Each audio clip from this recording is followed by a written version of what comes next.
Donc je le disais, c'est officiel depuis hier. Le championnat s'arrête à Chypre également. Comment est-ce que tu as accueilli la nouvelle justement de l'arrêt du championnat?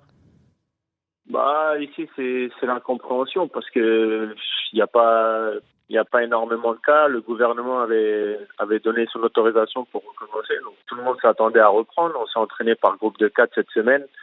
Tout le monde était content de retrouver les terrains, que ça soit même dans les autres équipes. Tout le monde était content. La vie est repartie depuis le 1er mai à Chypre. Donc, c'est vraiment incompréhension. Personne ne comprend, mais personne n'est étonné non plus de cette décision. Pourquoi tu dis ça? Au niveau des présidents, il n'y en a pas beaucoup qui ont voulu reprendre. Il n'y a que 2 présidents qui ont voté pour reprendre et c'est les 2 clubs qui avaient des choses à jouer. Le Qu'en fin de deuxième compte, qui jouait. Valentin, est-ce qu'en fin de compte, c'est pas parce que peut-être reprendre le championnat coûterait plus cher que de l'arrêter maintenant? Alors attends, juste C'est pour compléter, exactement ça, ouais. juste pour compléter ce que dit Valentin et pour être très précis, alors le championnat est arrêté, il n'y aura pas de relégation, donc c'est pour ça que ça a arrangé pas mal de monde également. C'est-à-dire le classement a été gelé au moment où il s'est arrêté, c'est-à-dire ça s'est arrêté début mars. Il n'y aura pas de relégation, donc c'est vrai qu'il y en a certains qui ont pas mal à gagner avec ça, si je comprends bien. Ouais, il n'y a pas de relégation. Ils voulaient passer un championnat à 14. Là, on est 12. Ils voulaient passer un championnat à 14. Donc, c'est le moment. Et comme je t'ai dit, il y a 2 équipes qui voulaient continuer. C'est le deuxième pour le titre. Et ils ont été en tête quasi tout le championnat. Donc, c'est un peu dégueulasse. Mais bon, après. Celui-là et l'équipe qui est 5e à Aix, parce qu'ils essayent. Ils sont à 5 points de la 4e place pour les qualifications de la Coupe d'Europe. Et on sait que dans les pays comme à Chypre, beaucoup de clubs comptent sur l'argent de l'UEFA et des Coupes d'Europe pour leur budget. Alors Valentin Robert, en direct avec nous dans l'After Week évolue à Chypre à l'Apollon Limassol. Alors c'est vrai que tu le disais Valentin, la situation sanitaire elle est plutôt bien contrôlée face au Covid-19 à Chypre. Il y a 910 cas, 17 décès, il y a un peu plus d'1 million d'habitants sur l'île. Alors les plages ont été rouvertes au public, la situation semble plutôt contrôlée, c'est ce que je disais. Pourquoi le foot n'a pas repris alors finalement Valentin, si tu dis que le gouvernement en plus... C'est plutôt, là, ce que tout le monde dit, c'est plutôt pour... C'est économique. Là, en fait, il n'y a pas. Le gouvernement a sorti une loi.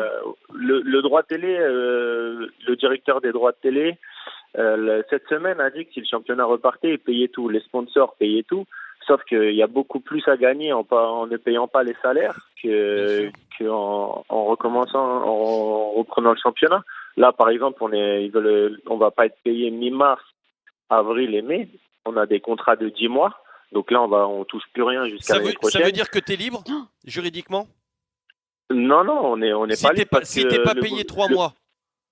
Oui, mais le gouvernement Chypre était un des pays européens où il n'y avait pas de chômage partiel avant les clubs se cachent derrière cette loi. Donc en fait, chaque joueur va prendre 60% de son salaire, mais le plafond est de 1 100 euros. C'est-à-dire que chaque joueur va toucher 1 100 euros. Et pour avril-mai, ensuite on a 2 mois où on n'est pas payé, donc le prochain salaire est en septembre. Pour ceux qui ont des bons salaires, ça peut aller parce que mais ceux qui ont 4-5 000 euros par mois, ils vont attendre 5 mois avant un salaire, sachant qu'il y en a pas mal qui ont des familles, etc. C'est pas. Alors donc tu es en train de nous dire que là tu vas prendre 1 100 euros par mois pendant 2 mois, c'est ça?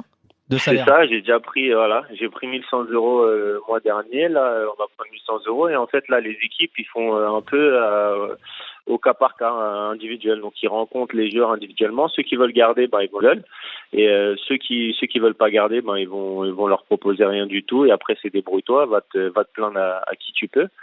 Et ça va être c'est un peu ça. Mais c'est vraiment triste parce que ça soit même les supporters qu'on croise dans la rue, tout le monde est triste. C'est un pays qui vit beaucoup le foot. Donc il y a eu la quarantaine, ils étaient enfermés un peu, et il y avait plus trop de vie et tout ça. Donc ils avaient besoin de plaisir et de tout ça. Donc tout le monde était excité vraiment que le foot reprenne. Cette semaine, on s'est entraîné par petits groupes. Et là, à partir du 18 mai, on pouvait reprendre l'entraînement collectif sans vestiaire parce que dans un premier temps, les vestiaires étaient fermés jusqu'au début juin. Je crois que c'est le 8 ou le 9 juin. Mais tout reprenait. Le foot pouvait largement reprendre à Chypre. Laure, tu voulais réagir, je crois. Ouais, je voulais saison prochaine. Non, on ne sait pas parce que là pour l'instant, ça a été décidé hier. Et là, on sait rien du tout. Donc, on a juste reçu l'ordre de pas s'entraîner et qu'on devait avoir des entretiens individuels avant de partir en vacances ou faire ce qu'on veut. Mais on n'a aucune idée encore.